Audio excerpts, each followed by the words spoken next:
वैसे आज चांद बड़ा सुंदर लग रहा है नहीं? तुम इसी चांद को देखकर खुश होते रहो, क्योंकि तुम्हारा चांद तो आ रहा है अब हमारे पास। क्या मतलब? चिंकी की बात कर रहे हैं पे। सच कह रहे हैं, भूल जाओ चिंकी को, क्योंकि अब वो हमारी गर्लफ्रेंड हो गई है। ऐसे कैसे? कल शाम तक तो हमारे साथ थी। हाँ, पर कल रात को हमको गाल पर पप्पी देकर गई, इसलिए अब वो हमारी है। ये कहाँ हुआ? हमारे सपने में हुआ बे, और कहाँ होगा। देखा, डरा दिया ना तुमको। हाँ रे, सच में। तो क्या सोचो? क्या सोचेंगे? कुछ भी नहीं। चलो तुमको एक मजेदार कहानी सुनाता है। एक आदमी था, भोला भाला, घर परिवार वाला। एक रात को ऐसा हुआ कि वो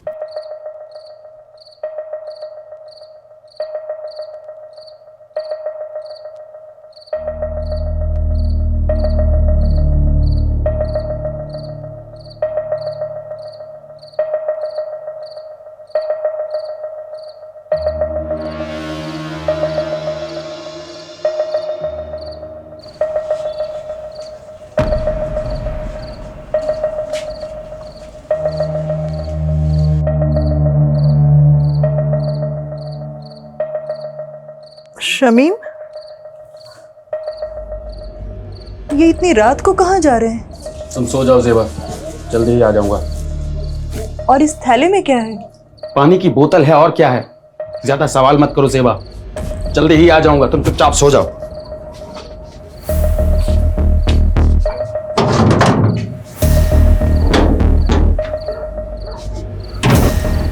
फिर उस आदमी को पता नहीं क्या सूझी कि वो अपनी औकात भूल गया।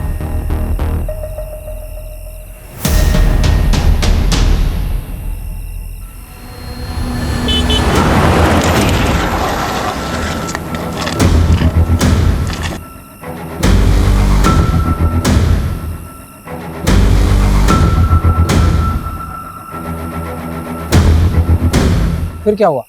फिर वही हुआ जो नहीं होना चाहिए था। क्या मतलब?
माल तो चोखा है, थोड़ी लाली लिपस्टिक करेगी, पटाखा लगेगी। बड़ी भी, मेरे कमीशन का आज ही कुछ हो जाता तो। गुड्डू, जी बड़ी भी। इस कुत्ते का मुंह बंद कर, पैसे ठूस कर।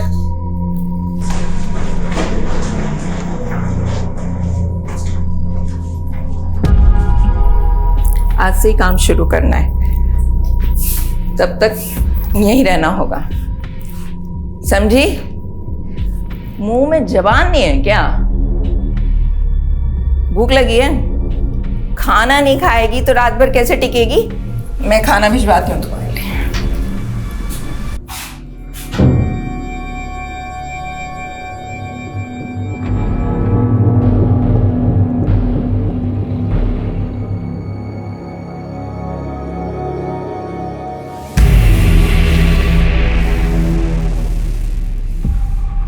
अरे कहाँ है?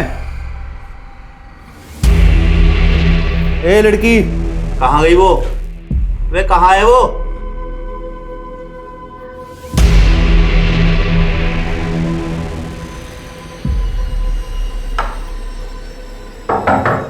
लड़की, ए लड़की,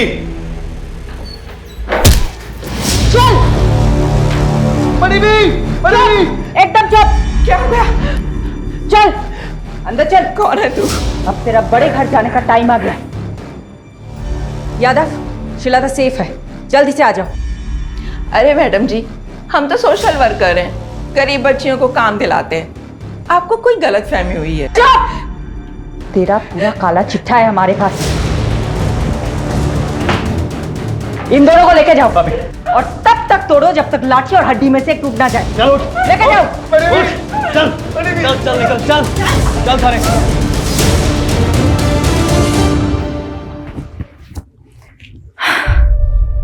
श्वेता बेटा, ठीक हो तुम? कुछ नहीं होगा तुम्हें, ओके? तुम सेफ हो। जल्दी से अपने मम्मी पापा के पास पहुंच जाओगी। डोमेस्टिक हेल्प सर्विस एजेंसी के नाम पर झारखंड, बिहार और नॉर्थ ईस्ट की लड़कियों को लाया जाता था और उन्हें डराकर नशे की आदत डालकर प्रोस्टिट्यूशन में ढकेला जाता था। कौवा से वे अंडे, कोयला के लेवे। तू जलेबी ना तल चौधरी, सीधा बोल। बोलना क्या है सर जी, आप खुद ही समझदार हो। देखिए, मैंने अकेले ने कुछ भी नहीं किया है, ये एक टीम वर्क था। इस ऑपरेशन की सक्सेस के पीछे सबसे बड़ा हाथ सब इंस्पेक्टर अजय यादव का है। उनकी सूझबूझ और उनके खबरी नेटवर्क के सपोर्ट से ही हम इस गिरोह को पकड़ पाए हैं। Sub inspector Ajay Yadav, media को ब्रीफ दीजिए इस ऑपरेशन की। सर, ये ऑपरेशन की शुरुआत कब हुई? जी वो 7 महीने पहले कोची पुलिस के पास एक औरत ने मिसिंग रिपोर्ट लिखाई थी अपनी बेटी श्रीलता की। उनका कहना था कि नौकरी का लालच देकर कोई उनको अपने साथ दिल्ली ले आया था। कितने समय से एक्टिव था उनका गिरोह? लगभग 1 साल से। और यहाँ से हमने 18 लड़कियों को रेस्क्यू किया जिनको सेम मोडस ऑपरेंडी से ट्रैप किया गया था। हमने अभी तक एक ही गिरोह को पकड़ा है। जो भी इस रैकेट के साथ जुड़े हुए हैं, अब उन सबकी बारी है। ज़ेबा, फिक्र मत कर, समीम भाई जल्द लौटेंगे। रहना खाला, जरा 1 मिनट। हाँ, क्या हुआ रकीब? क्या बोलूं खाला, अब्बू के जाने से अम्मी का हाल बुरा, ऊपर से पैसों की किल्लत, 2 वक्त का खाना और दूध के भी पैसे नहीं है। क्या करूं, किससे मदद मांगूं, कुछ समझ में नहीं आ रहा है। ये ले 1000 रुपए रख, और जरूरत पड़े तो मांग लेना। शुक्रिया खाला।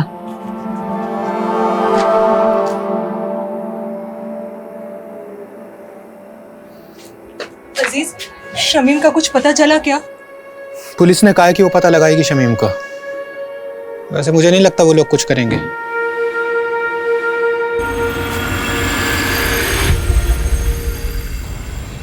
पाव चम्मच हल्दी, 1 कप गाढ़ा दही। दिखाइए तो क्या क्या लिखा। ये देखो। अरे मैडम, ये क्या लिख दिया आपने? मैंने 1 चम्मच लाल मिर्च और पाव चम्मच हल्दी बोला था, सब उल्टा लिख दिया आपने। अच्छा हुआ तुमने देख लिया, वरना पता नहीं मैं क्या कर रही हूँ। एक्चुअली आज आरुषि की फ्रेंड्स आ रही है स्लीप ओवर के लिए, तो मैंने सोचा कि कुछ अच्छा सा बढ़िया सा पंजाबी डिश बना कर खिलाऊं। आई होप आज मैं आरुषि को कोई शिकायत का मौका ना दूँ। अच्छा, श्रीलता को मेडिकल एग्जामिनेशन के लिए भेजा था, रिपोर्ट्स आई? जी मैडम, कल शाम को ही आ गई थी। रेप तो नहीं हुआ था उसके साथ, बट काफ़ी मात्रा में उसको ड्रग्स दिए गए थे। डॉक्टर ने बोला है कि 2-3 दिन ऑब्जर्वेशन में रखेंगे। चलो मैं रेसिपी ख़त्म करती हूँ। Hello, what?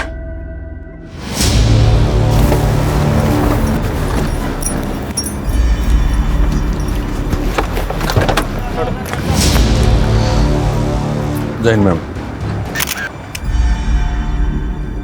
लाश का चेहरा कुचला गया है, आइडेंटिफाई करना मुश्किल होगा।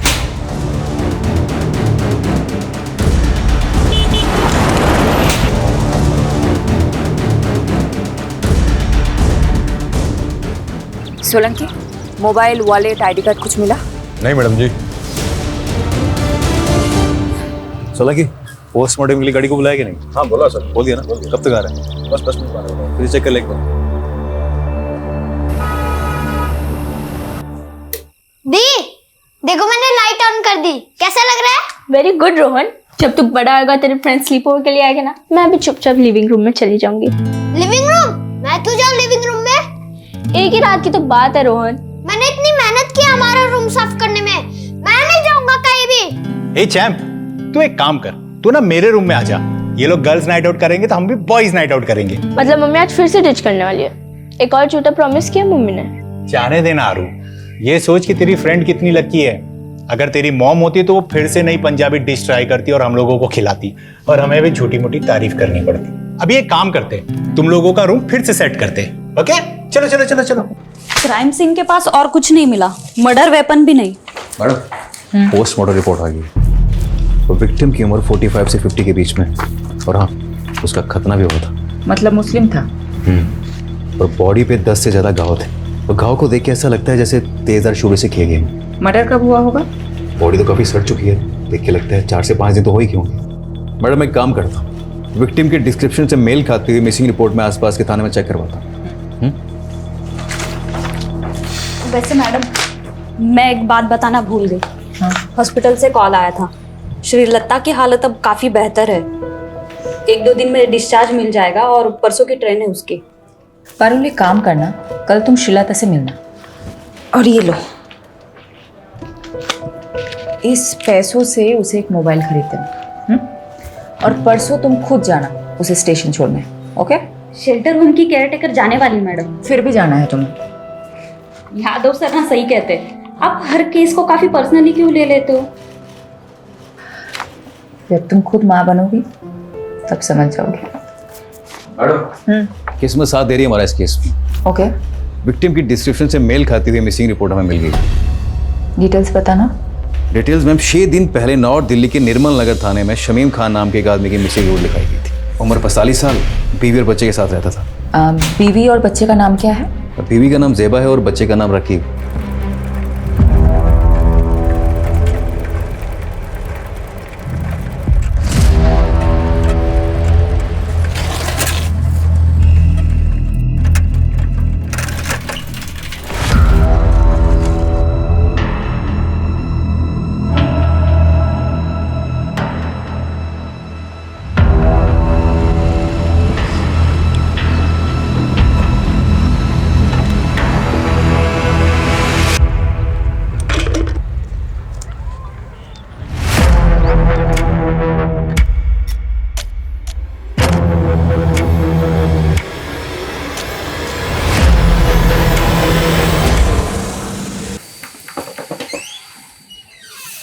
पार्टी सर, आपने बुलाया मुझे? इधर आ, ये देख जरा। क्या हुआ सर? धोखा है मेरे साथ, धोखा। नहीं सर, मैं तो रोज 9 घंटे की पाली खत्म करके ही निकलता हूँ। तो झूठ बोलता है। नहीं सर। ऊपर से काम चोरी करता है। अब ध्यान रख ले, अगले 1 महीने तक तूने ओवर टाइम करके मेरा हिसाब पूरा करना है। अगर कुछ गड़बड़ हुई तो याद रख, तेरा वही हाल होगा जो शमीम का हुआ था, समझा?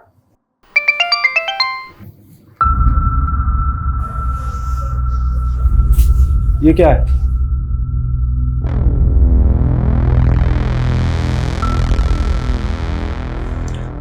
पहले शमीम कहीं चले गए और अब रकीब का भी पता नहीं। कुछ पता चला रकीब का? नहीं, लेकिन मैंने रकीब के कुछ दोस्तों से बात की। रकीब ने किसी को 1000 रुपए दे के बंदूक खरीदी है। रकीब बंदूक क्यों खरीदेगा? रकीब! रकीब! क्या हुआ बेटा? क्या हुआ? क्या हुआ रकीब? इसको खड़ा करो। क्या हुआ बेटा? रकीब, ये घाव कैसे? और बंदूक क्यों खरीदी तूने? कुछ गलत किया है तूने? बोल बेटा, बोल। कहीं इन सब का ताल्लुक शमीम भाई के गायब होने से तो नहीं है? क्या जानता है तू शमीम भाई के बारे में?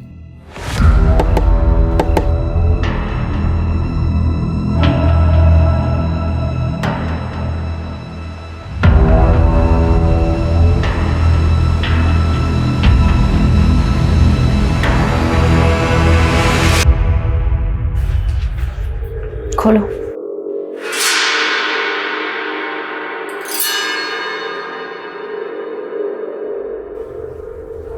नहीं, ये मेरे शौहर नहीं है। ये शमीम भाई नहीं है मैडम। चलो ज़ेबा। रुकिए। सोलंकी। लाश पे ये कपड़े थे।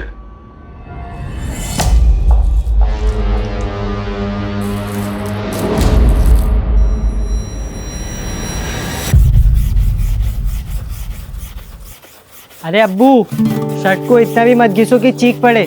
शर्ट चीखेगी नहीं बेटा, चमक उठेगी। ये देख, तेरे बाप के हाथों का कमाल। एक शर्ट पूरे 5 साल चलाता हूँ, समझा? और मेरे इसी बचत के पैसों से तू हर 5 महीने में नई शर्ट खरीद पाता है।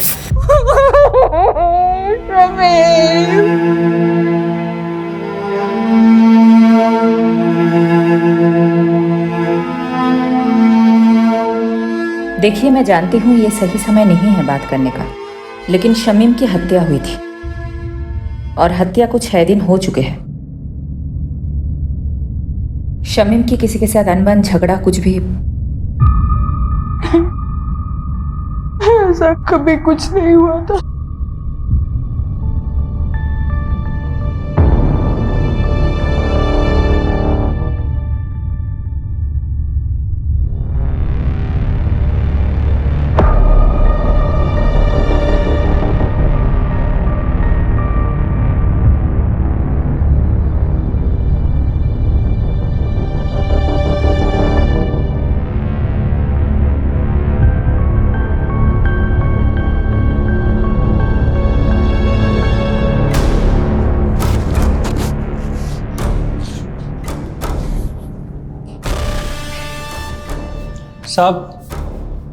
साहब वो बड़े साहब से मिलना था।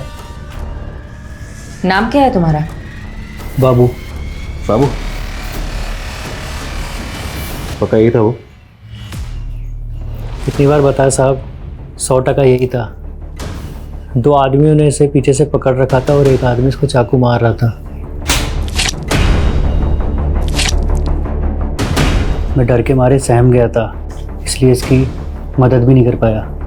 हमारे पास इतने दिन बाद क्यों आए? मैडम जी, दिल्ली में नया हूँ और किसी को जानता भी नहीं, और फिर पुलिस स्टेशन में आने से हर कोई डरता भी तो है। तो फिर बाबू अचानक तेरी अंतरात्मा कैसे जाग गई? हाँ साहब, पेपर में पढ़ा कि इसका कातिल अभी तक नहीं मिला, तो मुझे ख्याल आया कि वो किसी का पति, किसी का भाई होगा शमीम, और उसे इंसाफ तो मिलना चाहिए ना। और मैं मुझे किसी लफड़े में नहीं फंसना। बाबू, मेरी बात अच्छे से सुनो जी। इस शमीम को 3 लोगों ने मारा है। उनका हुलिया पहचान सकते हो? चित्र बनवा सकते हो? शक्ल तो याद है मुझे मैम, रोज रात को सपने में आते हैं तीनों कमीने।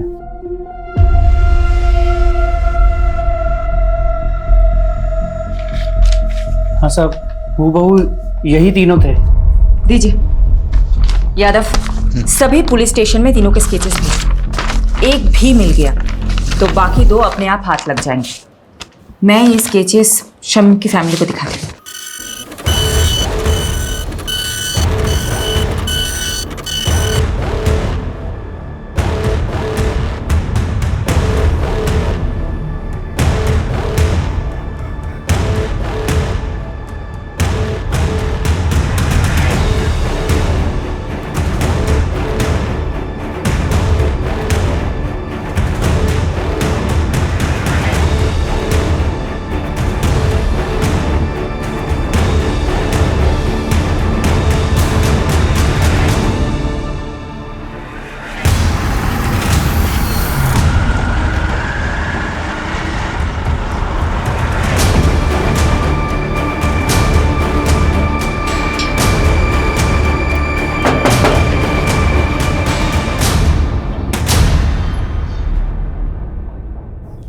सेबा, तुमने हमें बताया था कि शमीम की किसी के साथ दुश्मनी नहीं है, लेकिन हमें एक आई विटनेस मिला है जिसने 3 लोगों को शमीम को मारते हुए देखा था। तीनों कुछ ऐसे दिखते हैं। मैंने इन्हें पहले कभी नहीं देखा।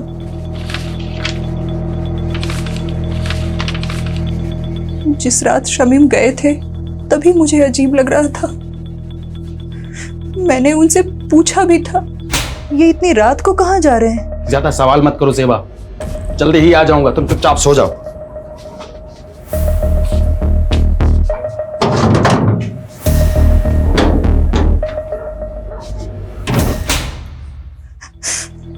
बस थैली लिए और चले गए। मैडम, ये बात मिसिंग रिपोर्ट में नहीं थी और ना ही कोई ऐसा बैग मिला क्राइम सीन पे। क्या था उस थैली में? शमीम ने बोला कि पानी की बोतल है। पर हाँ, जिस दिन से वो गए हैं मेरे घर से एक छुरा गायब है। ज़ेबा, तुम्हें कुछ भी याद है हमें बताना, ओके? जी।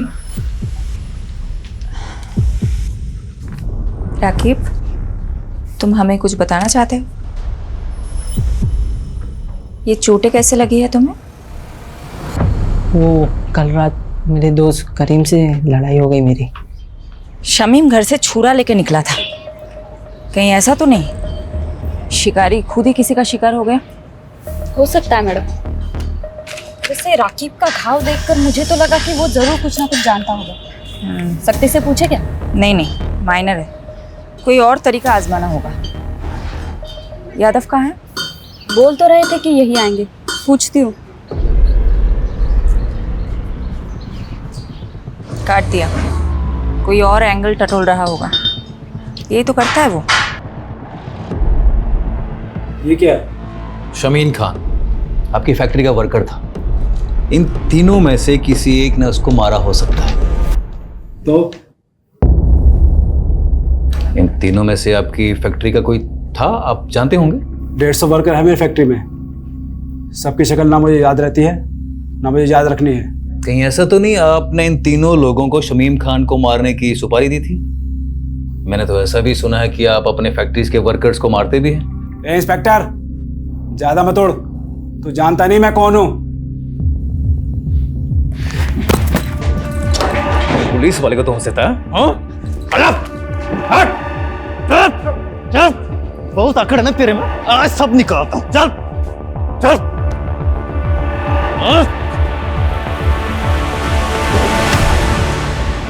अगली बार घसीटता हुआ सीधा थाने ले जाऊंगा। दोबारा पुलिस के सामने इज्जत से पेश आना। चल।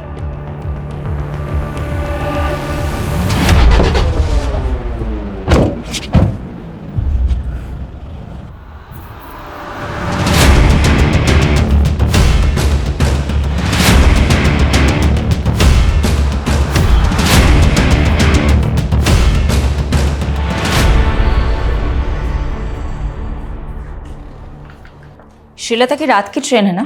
जी मैडम, कल रात तक अपने गांव पहुंच जाएगी।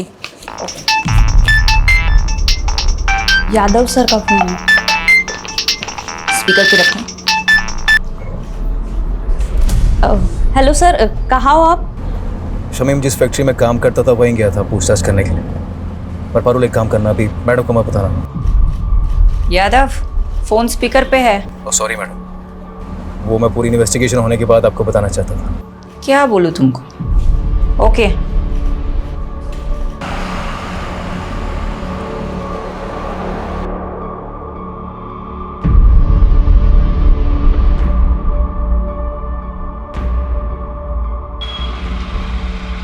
तो देखा क्या? हाँ सर, देखा देखा सा तो लग रहा है।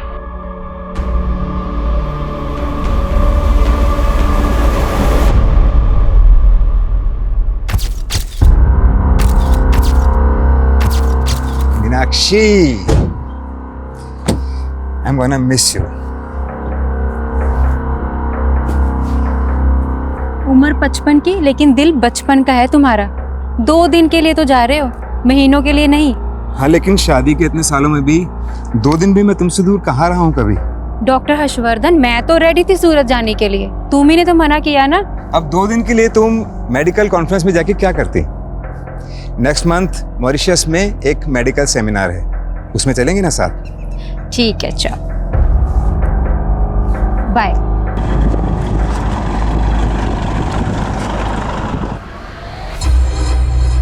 दीपक, जरा अपना फोन देना।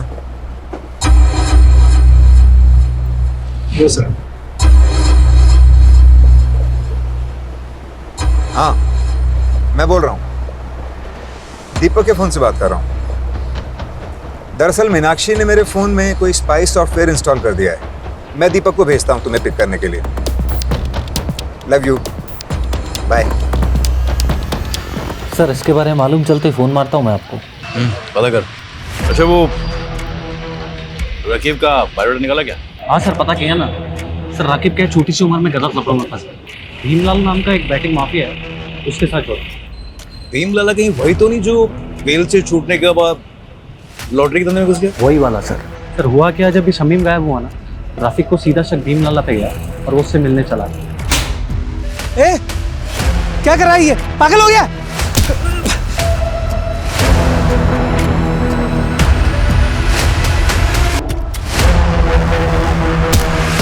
सर मारने गया था, मार खा के आ गया।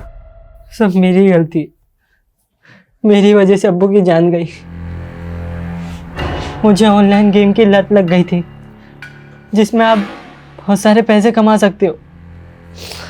भीमलाल अपना मोबाइल और पैसे देता था मुझे गेम खेलने के लिए।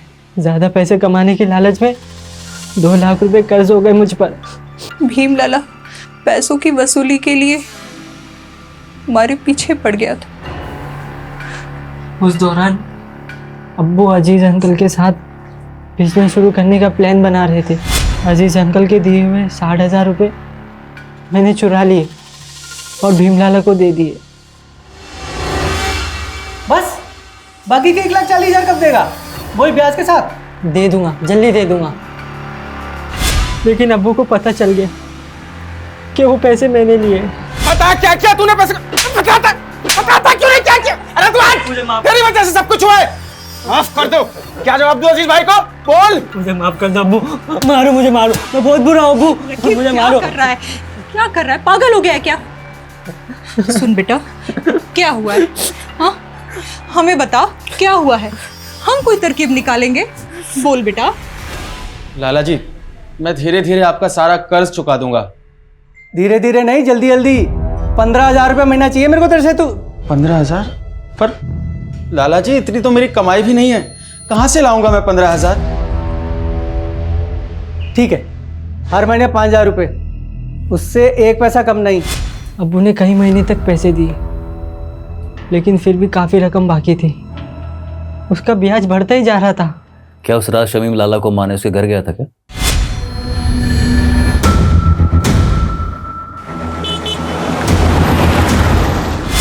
ताकि उसका कर्ज ना चुकाना पड़े? लगता तो ऐसा ही है मुझे, इसलिए मैं लाला से अब्बू की मौत का बदला लेना चाहता था। यादव, यादव, बस करो। कितना मारोगे? मर जाएगा ये। देखो लाला, ये बहुत जिद्दी है, इसलिए तुम्हारे लिए यही अच्छा होगा कि तुम सब सच बता दो, नहीं तो ये तुम्हें मारता ही रहेगा। मैंने नहीं मारा शमीम को, आप खुद ही सोचो। सोने का अंडा देने वाली मुर्गी थी वो, मैं उसे क्यों मारूंगा भला? क्योंकि शमीम तुम्हें मारने आया था, इसलिए तुमने अपने उन 3 साथियों के जरिए उसे मरवा दिया। मैडम, ये देखो। मैं इन तीनों को नहीं जानता। लगता है जैसे इसे मारने का शौक है, तुम्हें मार खाने का शौक है। ठीक है, करते रहो अपने अपने शौक पूरे। चलो चालू हो जाओ। बता, लाठी दे मेरा, बता, बता। I will call you back. Deepak. जी मैम। साहब को छोड़ा है एयरपोर्ट? जी मैम, छोड़िए। रास्ते में कहीं रुके थे? नहीं तो मैडम, घर से सीधा क्लिनिक और फिर क्लिनिक से शाम को एयरपोर्ट। तो गाड़ी रोहिणी में क्या कर रही थी दोपहर को? कार का जीपीएस मेरे फोन से कनेक्टेड है, झूठ मत बोलना। क्या साहब की माशूका रोहिणी में रहती है? ये सब आप मुझसे मत पूछिए, मैं आपको इस बारे में कुछ नहीं बता सकता, प्लीज। दीपक, दीपक।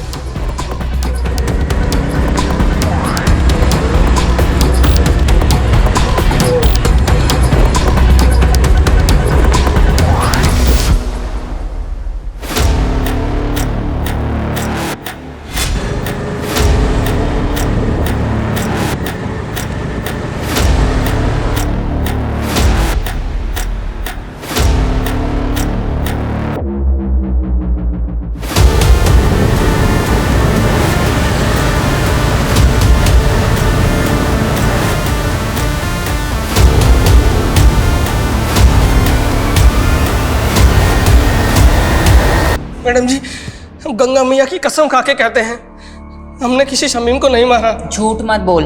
हमारे पास चश्मदीद गवाह है जिसने तुझे शमीम का मर्डर करते हुए देखा है, और तेरे साथ ये दोनों थे। कौन है ये दोनों? मैं नहीं जानता मैडम, और जब हमने खून ही नहीं किया है तो देखा किसने? सपने में। गुनाह कबूल करने में जितना टाइम लगाएगा ना, तेरे लिए मुश्किल उतनी ही बढ़ती जाएगी। मैडम जी, हम रिक्शा चलाकर गुजारा करते हैं और हमने आज तक कोई गलत काम नहीं किया है, और आप तो हम पे सीधा मर्डर का आरोप लगा रहे हैं। मैडम,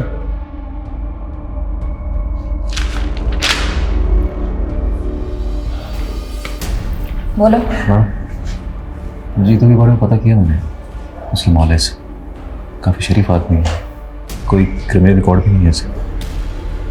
हो सकता है ये मर्डर से डेब्यू किया हो। इसे थोड़ी अपनी वाली ट्रीटमेंट दो, शायद सच उगल दे। तो मैं पारुल को बोलती हूँ शहर के सारे पुलिस स्टेशन में पता करे जीतू का कोई क्रिमिनल रिकॉर्ड है या नहीं।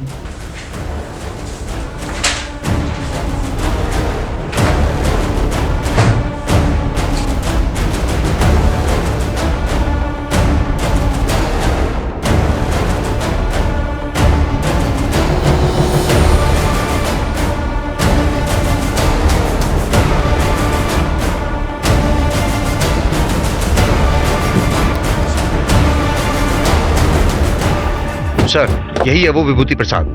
अरे कुछ नहीं किया तूने, वैसे घुमाने लेके जा रहे हैं। मैंने क्या किया साहब? लेके डाल इसको। मुझे कहाँ लेके जा रहे हो? लेके चल इसको। जैसी करनी वैसी भरनी।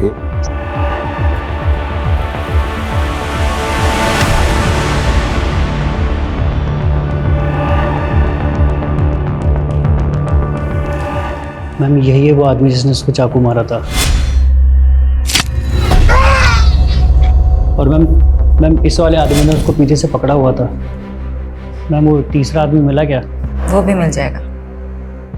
मैम, मेरा कहीं नाम तो नहीं आएगा ना? फिक्र मत करो, तुम जा सकते हो बाबू। जी मैम। मैडम, विभूति प्रसाद एक नंबर का बदमाश आदमी है। कुछ महीनों पहले ये थाने में अपनी मिसिंग बाइक की कंप्लेंट करने आया था। सब रुकी साहब, यही करो चोर।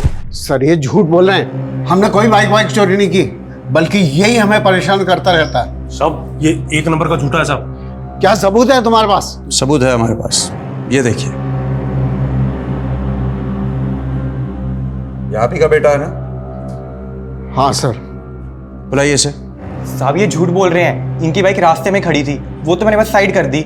बाइक तो चोरी हुई है ना, और आखिरी बार बाइक के साथ आपके लड़के को देखा गया था, इसलिए पूछताछ के लिए इसे हमें थाने ले जाना पड़ेगा। चलो।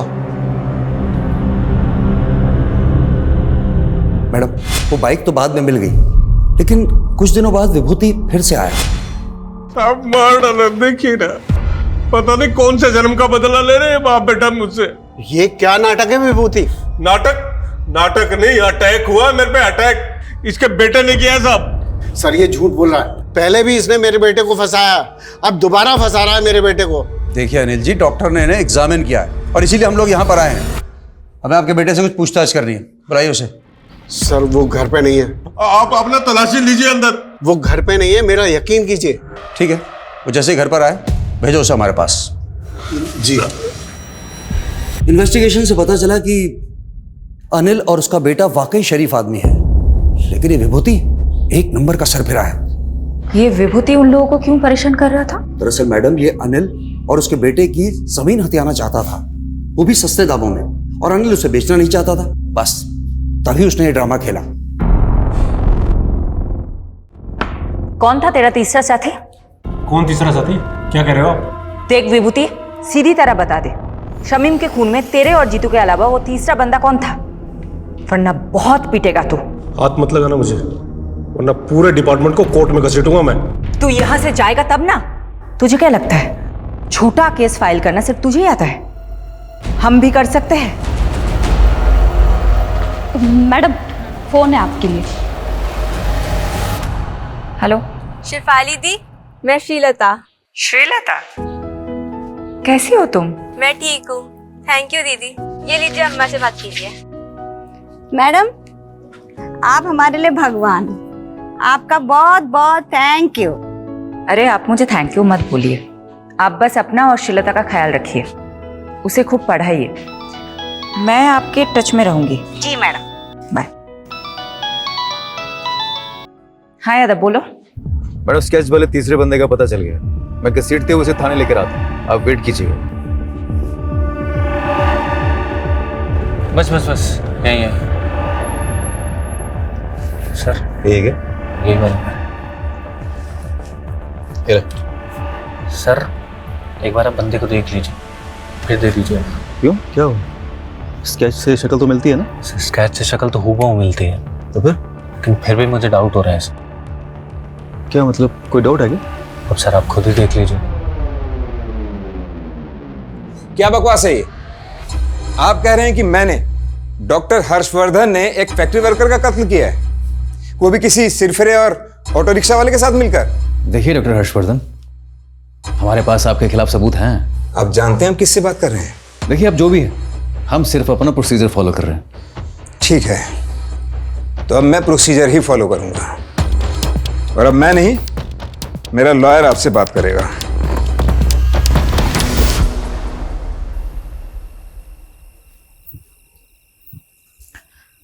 ये लो। हाँ हाँ, सब हंस रहे हैं मुझ पर, तुम भी हंस लो। सॉरी शिफाली, लेकिन ये तुम्हारा यादव है ना, जोश में होश को बैठता है। गलती सबसे होती है, इट्स ओके। ये गलती नहीं, ब्लंडर था। सीमोन किसी आई विटनेस ने बोल दिया और तुम लोग शहर के नामी डॉक्टर हर्षवर्धन को अरेस्ट करने के लिए निकल पड़े। क्या फायदा हुआ? 5 मिनट में उसका वकील उसकी बेल करा के चला गया। तुम वकील लोग ना कभी पुलिस की प्रॉब्लम नहीं समझोगे। तुम लोगों को मजा आता है कानून के लूप होल्स को निकाल के मुजरिम को बचाने में। तो अब तुमने ये डिसाइड कर लिया कि डॉक्टर हर्षवर्धन मुजरिम है? नहीं, मैं एक जेनरिक बात कर रही थी। देखो, डॉक्टर हर्षवर्धन को हमने पूछताछ के लिए बुलाया, उसका एक बेस था, एक आई विटनेस है जिसने सस्पेक्ट का स्केच बनवाया है। वो हुलिया बिल्कुल मैच करता है डॉक्टर हर्षवर्धन से। इस ब्लाइंड केस में ये एक ही तो स्ट्रॉन्ग पॉइंट है हमारे पास। एक सेकंड, अब मुझे समझ में आ रहा है, अब मुझे एक्चुअल में समझ में आ रहा है क्यों हम गोल गोल घूम रहे थे इस केस में। Thank you for your help. Sorry madam, मेरी वजह से आपको कमिश्नर सर से बात सुननी पड़ी। यादव, ये सब कुछ छोड़ो। पारुल, मुझे इतना बताओ, विभूति प्रसाद, ऑटो ड्राइवर जीतू और डॉक्टर हर्षवर्धन, इन तीनों के कॉल रिकॉर्ड्स चेक किए? जी मैडम, शक करने वाली कोई बात नहीं मिली। इन तीनों के बीच में कोई कम्युनिकेशन? पिछले 1 साल के कॉल रिकॉर्ड्स में तो इन लोगों की आपस में कोई बात नहीं, और ना ही इन तीनों में से किसी का फोन लोकेशन क्राइम सीन के पास मिला। नाउ थिंक, तीनों अलग अलग एरिया के लोग हैं। इन तीनों का आपस में या शमीम के साथ दूर दूर तक कोई कनेक्शन नहीं मिला। इन तीनों को शमीम से जोड़ने वाला एक ही इंसान है, बाबू। और एक खास बात, ये आई विटनेस बाबू खुद चलकर हमारे पास आया था, राइट?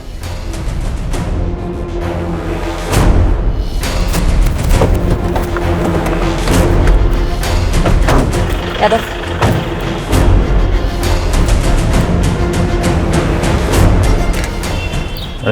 आसपास पता करो बाबू कहाँ है।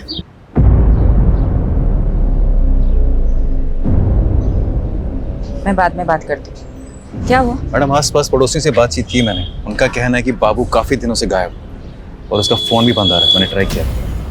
मैडम जी, आप यकीन नहीं करोगे इस घर का मकान मालिक कौन है। मैडम, बाबू मेरे दूसरे वाले घर पर भाड़े पे रहता था। जब विभूति ने मेरे बेटे राकेश पर इल्ज़ाम लगाया ना, तो मैंने ही राकेश को बाबू के साथ में उस घर में रहने के लिए बोल दिया था, छुपा दिया था उसको।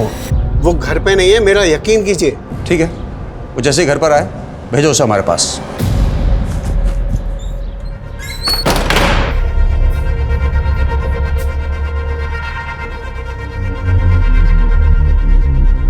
हाँ राकेश, तुम जहाँ हो वहीं रहना, तुम अभी घर मत आना।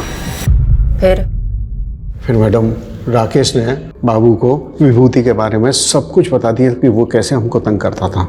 बाबू ने हमको कहा कि वो हमारी मदद करेगा। और बाबू ने झूठी गवाही दी ताकि विभूति पर खून का इल्जाम लग जाए और आप उसे सबक सिखा सके, राइट? जी हाँ मैडम, लेकिन मैडम आप नहीं जानती कि विभूति ने हमको किस कदर तंग करके रखा हुआ था। अच्छा ये बात बताओ, बाबू ने फोकट में मदद की तुम्हारी? जी मैडम। ये बाबू कहाँ है? मैडम पता नहीं, 3-4 दिन से घर बंद करके कहीं गायब हो गया मैडम।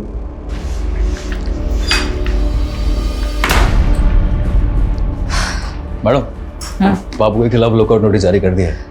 एक बात मेरी समझ में नहीं आ रही, ये बाबू अनिल की मदद करने के लिए मर्डर केस में झूठा बयान देने जितना बड़ा रिस्क क्यों लेगा? मैडम हो सकता है बाबू शमीम के मर्डर में इन्वॉल्व हो और खुद गवाही देकर अपने शक की पॉसिबिलिटी खत्म करना चाहता हो। पॉसिबिलिटी है। तो बाबू और शमीम का क्या कनेक्शन है? ढूंढते हैं, कुछ तो निकलेगा। मैडम जी, बाबू के पुराने रिकॉर्ड्स चेक कर रही थी। आज से ठीक 5 महीने पहले तक वो फरीदपुर सिकंदराबाद में रहता था। शायद वहां से कुछ इन्फॉर्मेशन मिले।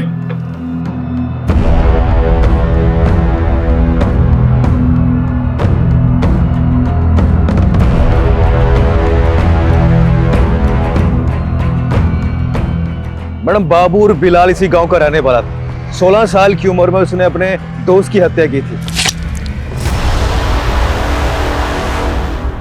तब से वो गांव छोड़ के फरार हो गया था। सबूत ना होने की वजह से आरोप कभी साबित ही नहीं हो पाया और आज तक ये नहीं पता चल पाया कि बाबू ने अपने दोस्त को मारा क्यों। लेकिन यादव, बाबू के पास्ट के साथ शमीम का क्या कनेक्शन है? शमीम से कोई कनेक्शन नहीं है मैडम, लेकिन रेहाना से। अजीज की बीवी रेहाना बाबू की कजन थी।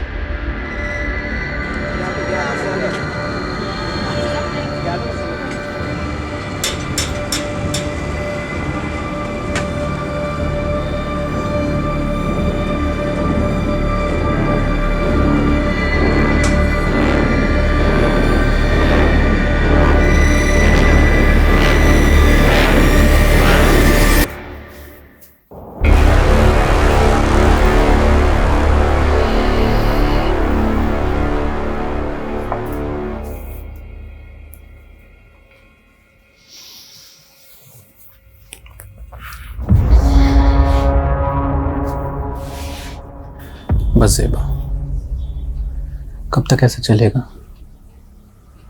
मैं तुम्हें अपना बनाना चाहता हूँ, तुमसे निकाह करना चाहता हूँ। अजीज, हमारे बीच जो कुछ भी हुआ वो गलत था, जिसकी सजा भुगत रही हूं मैं। शमीम की रूह को मैं और तकलीफ नहीं देना चाहती। ऐसा मत करो ज़ेबा, मैंने सब कुछ तुम्हारे लिए किया है।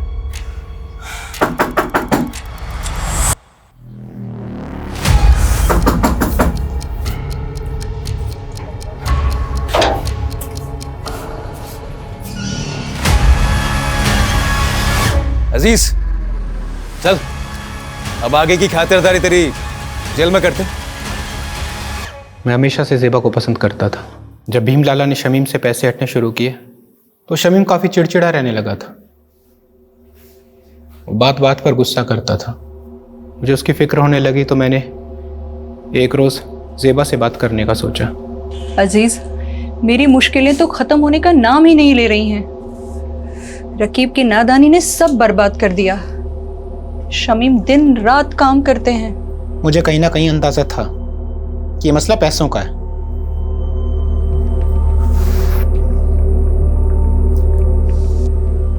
ये रखो, रखो इसको।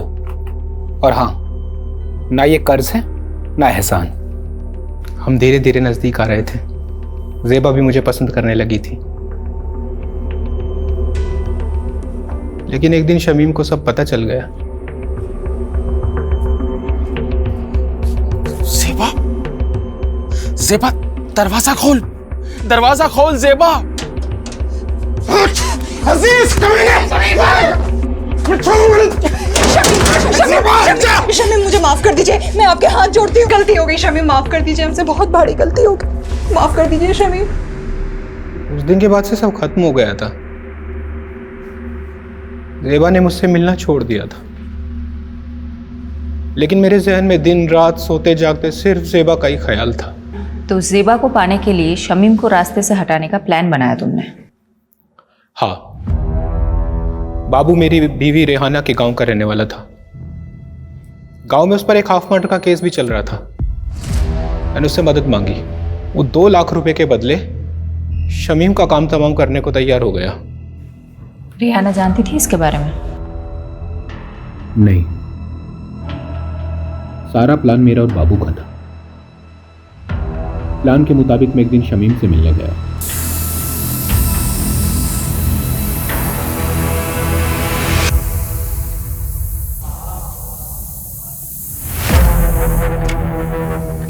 शमीम भाई, मैं अपनी गलती पे बहुत शर्मिंदा हूँ, इसीलिए मैंने शहर छोड़कर हमेशा के लिए मुंबई जाने का फैसला किया है। इसके बाद मैं अपनी शक्ल आपको कभी नहीं दिखाऊंगा। बस जाने से पहले दिल खोलकर आपसे बात करना चाहता था। क्या आप मुझसे मिलने आएंगे एक बार? जरूर आऊंगा जी। मेरी तरह शमीम के मन में भी साजिश बन रही थी। उसने जो देखा था वो भूल नहीं पा रहा था। वो भी मेरी जान का प्यासा था।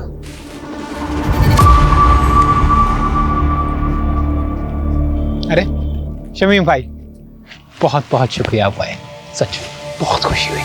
और अब अफसोस होगा कमीने, छोड़ूंगा नहीं। तूने मेरे साथ गद्दारी की। माफ करना शमीम भाई, लेकिन ज़ेबा सिर्फ मेरी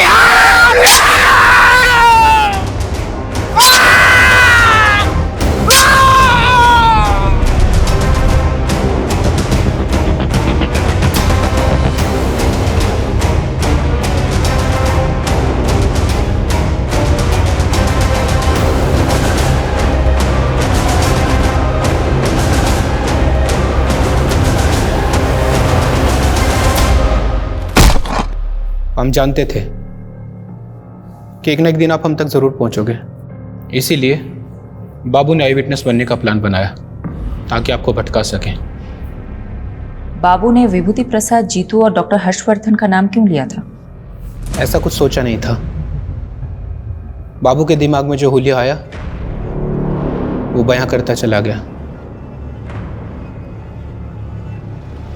इरादा सिर्फ आपको भटकाने का था।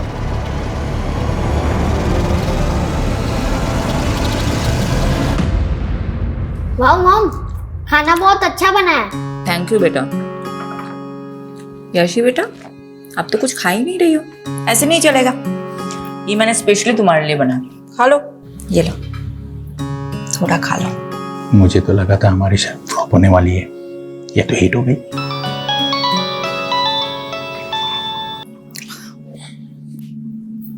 हाँ यादव, बोलो।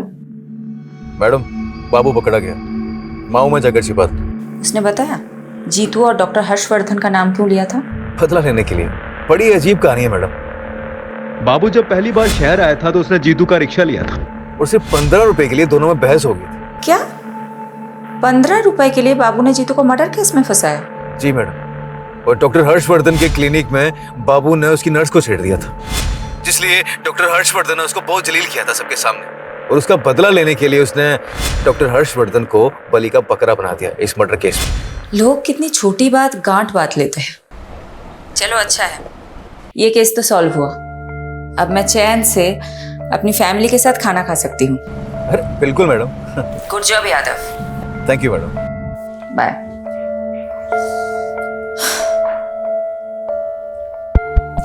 अच्छा सुनो, तुम सब कौन सी मूवी देखोगे, एक्शन या कॉमेडी? Action movie. चलो चलो, खाना खत्म करते हैं, आ जाओ।